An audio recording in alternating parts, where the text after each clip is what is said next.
Plus का नया आविष्कार Eco Plus Hexa Power TMT इसकी प्रीमियम क्वालिटी व उन्नत जंग रोधक क्षमता दे बेजोड़ मजबूती। इको प्लस सीमेंट और स्टील, इस पर है देश को भरोसा। इको प्लस को आजमाया है तो ये अंदाज तुम में भी मैं हूं शुद्ध प्लस पान मसाला। जब पशुओं को मिलेगा प्यार और मिल्को मोर पशु आहार तो दूध बहेगा, मुनाफा बढ़ेगा। मिल्को मोर पशु आहार खुद।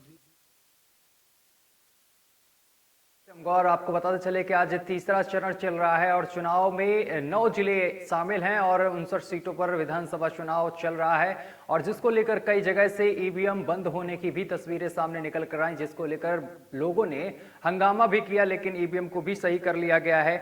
और इसी को लेकर चौथे चरण और पांचवें चरण की तैयारियां तेज चल रही हैं। सभी पार्टियों के नेता चौथे और पांचवें चरण को लेकर जनसभाएं कर रहे हैं, जनता को संबोधित कर रहे हैं और अपने प्रत्याशियों के लिए वोट की जनता से अपील कर रहे हैं। लेकिन तीसरा चरण जो है ये बहुत महत्वपूर्ण है क्योंकि इसमें मैनपुरी भी आता है और मैनपुरी का करहल जो विधानसभा सीट है ये बहुत अहम है। यहां से अखिलेश यादव चुनाव लड़ रहे हैं और बीजेपी से एसपी सिंह बघेल हैं। तो वहीं कानपुर देहात में भी चुनाव चल रहा है। कानपुर देहात की सिकंदरा सीट की अगर बात की जाए तो यहां से अजीत पाल हैं और दूसरी तरफ निर्दलीय प्रत्याशी शुभम पाल खड़े हुए हैं और दोनों प्रत्याशियों में कांटे की टक्कर देखने को मिल रही है। और सीधा गोरखपुर चलेंगे, गोरखपुर में जानेंगे कि चुनावी माहौल क्या चल रहा है और इसी को लेकर हमारे संवाददाता अवनीश हमारे साथ सीधा लाइव जुड़ गए हैं। अवनीश, गोरखपुर में क्या कुछ माहौल चल रहा है, चुनावी माहौल जनता से थोड़ा जानने की कोशिश कीजिए। जैसा कि आपने देखा पहले चरण का चुनाव, दूसरे चरण का, तीसरे चौथे चरण का, छठवें चरण में जो है चुनाव गोरखपुर में होगा। यहाँ पे लोगों ने कमर कस लिया है और तरह तरह के जो है लोग जो है प्रचार प्रसार में लगे हुए हैं। यहाँ के जो है आम जनमानस की बात करें या पार्टी के पदाधिकारियों की बात करें, सब लोग जो है अपने अपने तरीके से जो है अपनी अपनी पार्टी को जीत दिलाने के लिए दम लगाए हुए हैं। आज जो है एक निर्दल प्रत्याशी को बार एसोसिएशन के अधिवक्ताओं ने जो है समर्थन किया है, बुद्धिजीवी वर्ग के लोग हैं, उनसे हम बात करने का प्रयास करेंगे किस तरीके का इन लोगों ने समर्थन दिया है, क्या क्या कुछ है। आज सिविल कोर्ट गोरखपुर के मंत्री, एसोसिएशन के मंत्री आदरणीय अनुराग दुबे जी चौरी चौरा के प्रत्याशी अजय कुमार सिंह टप्पू जी को अपना समर्थन दिए हैं और अधिवक्ता साथियों से निवेदन किए हैं कि चौरी चौरा में इनकी हर तरह से लग करके विजय सुनिश्चित करावें। इसके लिए हम आदरणीय अनुराग भैया सामने खड़े हैं, उनका हृदय के गहराइयों से स्वागत करते हैं, वंदन और अभिनंदन करते हैं। निश्चित तौर पर आदरणीय अजय कुमार सिंह टप्पू जी चौरी चौरा विधानसभा में लगातार संघर्ष किए हैं, लोगों के सुख दुख में हमेशा आते जाते रहे हैं। बाढ़ की आपदा रही हो, कोरोना की आपदा रही हो, चाहे कोई भी संकट का समय चौरी चौरा पे आया हो, उसमें हमेशा लोगों के बीच में बने रहे। आप अधिवक्ता के साथ साथ जो है भारतीय जनता पार्टी के पदाधिकारी भी हैं और कहीं न कहीं से विपक्षता बगावत करने की भी बात करती है, क्या क्या? ये बगावत नहीं है। हम लोग तो बगावत न तो सपा का किए हैं, न तो भाजपा का किए हैं, न बसपा का किए हैं, न कांग्रेस का किए हैं। ये हम लोगों का जो संघर्ष हुआ है, संघर्ष जो छिड़ा हुआ है, ये चौरी चौरा के विकास के लिए छिड़ा हुआ है।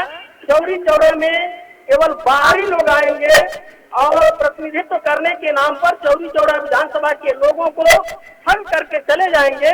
इसके खिलाफ ये संघर्ष है, ये बगावत नहीं है। हम लोग भाजपा से बाजी नहीं है। जी, हमारे साथ अनुराग जी क्या कहेंगे आप? बात आपने आज समर्थन दिया है, इसके बारे में अपना परिचय अनुराग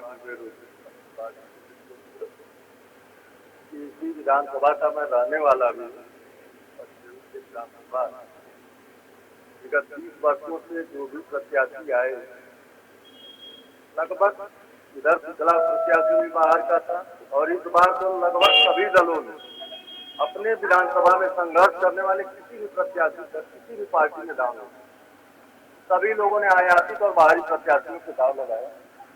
कोरोना काल में और उससे पहले बाढ़ की विभीषिका में अजय सिंह टप्पू द्वारा जो कार्य किया गया इससे मैं बड़ा प्रभावित हुआ और मैं स्वयं और अपने अधिवक्ता साथियों से भी आग्रह करूंगा अजय सिंह टप्पू को अधिक से अधिक मदद करके उनको सही बनाना। किस तरीके के जो है आप लोग पूरे अधिवक्ता समाज की अपील भी है। मैं व्यक्तिगत रूप से हर गाँव में अपने जहाँ से संबंध है वहाँ जा भी रहा हूँ और उससे कह भी रहा हूँ कि जो अपना हो उसके साथ हो। जिस काम आप करने वाले हैं भाजपा का दल माना जाता है, क्या वर्तमान में भाजपाई मैं भी रहा हूँ और तू भी, लेकिन भाजपा का जो प्रत्याशी है वो आयाती है। अभी आपको मैं बता दूं कि सपा का प्रत्याशी अभी 2 दिन पहले तक विधानसभा से कोई नाता नहीं रहा। बसपा का प्रत्याशी है वो बाहरी है, बेली पार का रहने वाला है। सपा का भाजपा का जो कैंडिडेट है वो सहजनवा थाना क्षेत्र का सहजनवा विधानसभा का रहने वाला है। क्या पूरे चौरी चौरा जनपद में किसी नेता का अकाल है कि जो लोग लोकल प्रत्याशी को नहीं लड़ा? यानी कि आप जो है जैसे कहा जाए कि लोकल प्रत्याशी को लेकर के आप जो है भाजपा से बगावत करते हैं। केवल लोकल ही नहीं, अजय सिंह टप्पू ने पिछले कोरोना काल में उससे पहले बाढ़ वाले काल उससे हमारी बाढ़ की पीड़िका से हमारा एक दिल प्रभावित भी रहता है और उससे आप लोग कई गाँव महरूम भी हो चुके। क्या जो जितने बाहरी प्रत्याशी आए हैं पैरासूट वाले, क्या उस समय यह दिखे? एक भी नहीं दिखे, एक भी दिखाई कैसे देंगे जब यहाँ के रहने वाले ही नहीं। अरे हम अपने पैर की दवाई हम स्वयं समझ पाएंगे तो हमारा जो घर का रहेगा वही इस व्यक्ति की समस्या समझ पाएगा। बाहर से आयातित प्रत्याशी हमारी समस्या को क्या सकते हैं? मेरे पूरे ग्राम सभा इस समय के साथ है और हमारे अधिवक्ता समुदाय भी उनके साथ लगा हुआ है और मन से लगा हुआ है। बस आप एक अधिवक्ता और भी है, आपने भी किस तरीके का किया तो क्या जो है खेत में सारी बातें हमारे मंत्री जी ने कर दिया है। मैं चौरी चौरा विधानसभा की जनता से आग्रह करता हूँ और आपको भी एक जरा क्वेश्चन पूछिएगा कि भाजपा ने प्रत्याशी दिया है, भाई सांसद हैं, बाप मिलती हैं, क्या निषाद का कोई ऐसा बेटा नहीं है चौरी चौरा विधानसभा में कि उनको टिकट मिल सके? यह क्वेश्चन आप उनसे मिलेंगे पूछिएगा। भाई आपने मुलाकात नहीं हुई, कई बार हमने अवनीश आवाज पहुंच रही है अवनीश आप तक? क्या कोई विधानसभा में अवनीश कुछ दिन पहले संजय निषाद ने अपने बेटे को वहां से श्रवण निषाद को टिकट दिया है और जिसको लेकर चौरी चौरा में भारी विरोध भी देखने को मिला। कई लोगों ने उनके पुतले जलाए और इसके साथ जमकर नारेबाजी की। उसको लेकर जनता की क्या राय है? श्रवण निषाद जी जब यहाँ टिकट लेके आए तो वो तमाम जो है पुतले फूके गए, विरोध प्रदर्शन हुए, तो क्या आपको उसकी राय उनको लेकर के? श्रवण निषाद जी को यहाँ की जनता मानती नहीं को नेता है। तो भाई वो फ्रिज में से आप निकाल कर समझिए कि वो बर्फ है, वो तो फ्रिज में रहने वाले हैं, जो एसी में रहा है तो जनता उनको पहचानती नहीं। आप पूछ लीजिए श्रवण निषाद जी कौन है तो यहाँ के लोग पहचानेंगे ही नहीं। आपने देखा उनको? हम तो खुदे नहीं पहचानते कि वो सामने है, तोरे हैं, आज तक मैं खुदे नहीं देखा हूँ। लेकिन यहाँ की जो लोकल जनता है उनका दर्द अगर समझेंगे तो मात्र सिर्फ अजय सिंह टप्पू। और मैं चौरी चौरा विधानसभा की जनता से अपील करूंगा कि जो अधिवक्ता समुदाय है 3 मार्च को टेम्पू वाले निशान पर आप लोग बटन दबाइए और अजय सिंह टप्पू को भारी मतों से विजयी बनाए। मेरा और हमारे बाढ़ एसोसिएशन का जो सपोर्ट है वो अजय सिंह चौरी चौरा में अजय सिंह टप्पू जी को जी। और अब कुछ और लोग यहाँ क्या करेंगे इस बार कौन होगा विधायक का? सब कुछ क्यों? अब भाजपा के कार्यकर्ता सक्रिय कार्यकर्ता है, लेकिन टप्पू के कार्यकलाप क्योंकि 5 साल से लगातार हम लोग के साथ चले और जनता ने अपना जो पैठ लगाए हैं जनता टप्पू जी। यानी कि जैसे कहने का मतलब भाजपा के लगभग कार्यकर्ता अजय सिंह टप्पू जी के साथ हैं। भाजपा के 90% कार्यकर्ता जी विरोध करने की कोई खास वजह? विरोध क्या करना है जब श्रवण निषाद है? श्रवण निषाद भी तो अलायंस से चुनाव लड़ रहे हैं पार्टी के। अवनीश पूर्व विधायक का कार्यकाल कैसा रहा थोड़ा जानने की कोशिश कीजिए क्योंकि संगीता थी वर्तमान विधायक नहीं, सिटी विधायक भाजपा की ही विधायक थी संगीता यादव, उनका कार्यकाल क्या? उनका कार्यकाल तो यही रहा कि मेरे जैसे कार्यकर्ता पर 5 की मुकदमा लिखवाई और जो भी चीज उससे ध्यान में भी नहीं दिए कि हम इस मुकदमा क्यों कार्यकर्ता को, क्योंकि मेरे विधानसभा का संयोजक है उसका क्यों मुकदमा लिखा गया। जैसे किस तरीके के मुकदमे लिखे गए? सामान लिखवाई, गांव में घूम घूम करके तमाम कई मुकदमे लिखवाए लोगों से मिल करके, उनको बदल किया जा। हमारे मुकदमे लिखवाने की वजह क्या है? वजह ये रहा कि वो हमको हमारे साथ चले। मेरे चुनाव में मैं उसको का प्रचार किया था और इस बार जो कर रही थी मेरे साथ चले, मेरे लड़के को बुलवाए, एक तो महोदय थाना पर देखा लिए और कहे कि तुम हमारी। अवनीश, तीसरा चरण चल रहा है, चुनाव चल रहा है कानपुर नगर, इसके साथ जालौन में, लेकिन अब जो गोरखपुर सीट है, गोरखपुर की जनता से जरा जानिए, जो युवा हैं आपके पास, उनसे जानने की कोशिश कीजिए कि इस बार मुद्दा क्या रहेगा, क्योंकि नौकरी को लेकर भी लगातार युवा डंडे खाते रहे हैं, लखनऊ में लाठियां खाते रहे हैं। उनसे जरा जानने की कोशिश कीजिए कि इस बार उनका मुद्दा क्या रहेगा, किसको वो वोट करेंगे।